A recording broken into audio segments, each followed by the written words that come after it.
Sama-sama tayong magiging Saksi!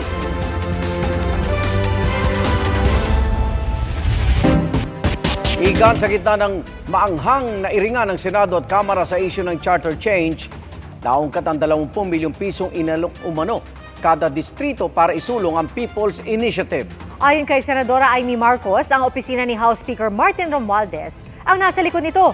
Pero sagot ni Romualdez, wala yang basihan. Saksi, sina Sandra Ginaldo at Tina Panganiban Perez. There's just 24 of you. Get your act together. Focus. Okay? Focus on your work. All right? And stop hitting on Congress. And maintain parliamentary courtesy. Sinabi yan ni House Speaker Martin Romualdez matapos akusahan ng mga senadorang Kamara na nasa likod umano ng pagkalap ng pirma para maamyendahan ang saligang batas sa pamamagitan ng People's Initiative. Isinantabi pa ng Senado ang resolusyon para sa pag-upo ng Kongreso bilang Constituent Assembly para baguhin ang ilang economic provisions lamang ng konstitusyon hanggang patuloy na umuusad daw ang People's Initiative. Sabi ni Romualdez, ganito rin ang nangyayari noon. At ng mga House of Representatives, nakapasa ng mga resolutions to revisit the charter. Pero nagugulat po ako pagka na-transmit na sa Senate, parating dead on arrival, parang ayaw pag-uusapan. And I believe it has never been the intention of the Philippine Constitution to arrogate unto a few senators the veto power, particularly a veto power to stop any discussion on charter amendments. Kahapon sinulatan ni Romualdez si Senate President Juan Miguel Zubiri para ulitin ang suporta sa bersyon ng Senado sa resolution of both Houses 6. Just to assure him to assuage any hurt feelings that they have been suffering because nakikita mo medyo ano yung senador kung ano ang mga sinasabi pero huwag na natin patulan. Wala tayong pakialam sa PI. Yung PI, trabaho na yan ng taong bayan. Yung mga congressman at yung mga senador, trabahuin natin yung legislation. Natanggap na ni Zubiri ang sulat kung saan nabanggit ding kahit pangunahan ng mga senador ang isang People's Initiative, susuportahan ito ng Kamara. Pero sabi ni Zubiri, walang napag-usapang PI na pangungunahan ng Senado. Taong bayan daw dapat ang manguna sa People's Initiative. Naninindigan pa rin ang Senado na mali at labag sa konstitusyon ang kasalukuyang People's Initiative at kung paano kinakalap ang pirma.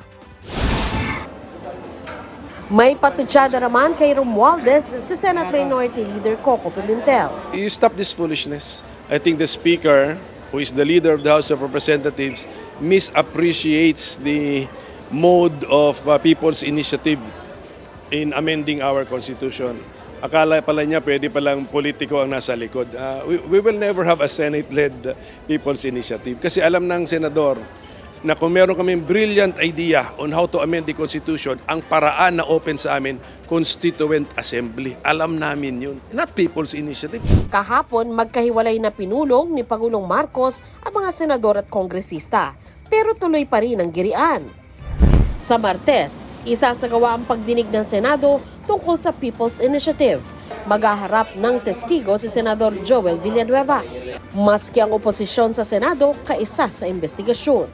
90% ng complainants itinuturo ang mga staff ng congressman. Nagkataon ba na doon sa Mindanao, ganun din. Sa Visayas, ganun din. Sa Luzon, ganun din. Meron na po mga voicemail na pinapadala, boses ng mga kongresista na tinuturo po ang liderato ng Kamara. We have to, of course, the legalities on this matter. Ang pinsang buo ni Romualdez sa Senadora Amy Marcos, sigurado raw na ang Speaker ang nasa likod ng gumugulong na People's Initiative ngayon. Ihaharap daw ni Senadora Amy ang mga ebidensya niya sa gagawing investigasyon ng Senado. Definitely, yung opisina niya ang nag-alok ng 20 million kada distrito. Definitely, nanggaling sa kanila yung very attenuated timeline na July 9 o July 9 ba yun? Tapos na ang lahat. at ibibigay na ng buong-buo itong economic provisions, etc. So definitely that derived from his office with very clear numbers identifying the staff members and attorneys involved. Hindi si Speaker sumusunod sa Pangulo. Ganun lang kaliwanag yun. Walang kwentang kausap ang hindi tapat ang salita. That is baseless. Siguro, kausapin mo na siya. Nagmamarites siguro, nakikinig sa mga marites. I'd like her to prove it and she has the proper means and the ways she can go to whatever court or agency, the COMELEC, let her prove it. Kasi maraming marites nang lumalabas yan sa Senate. Para sa GMA Integrated News, Sandra Aguinaldo. Tina Panganiban Perez, ang inyong saksi. Mga kapuso, sama-sama tayong maging saksi. Mag-subscribe sa GMA Integrated News sa YouTube at para sa mga kapuso abroad, samahan niyo kami sa GMA Pinoy TV at sa www.gmanews.tv.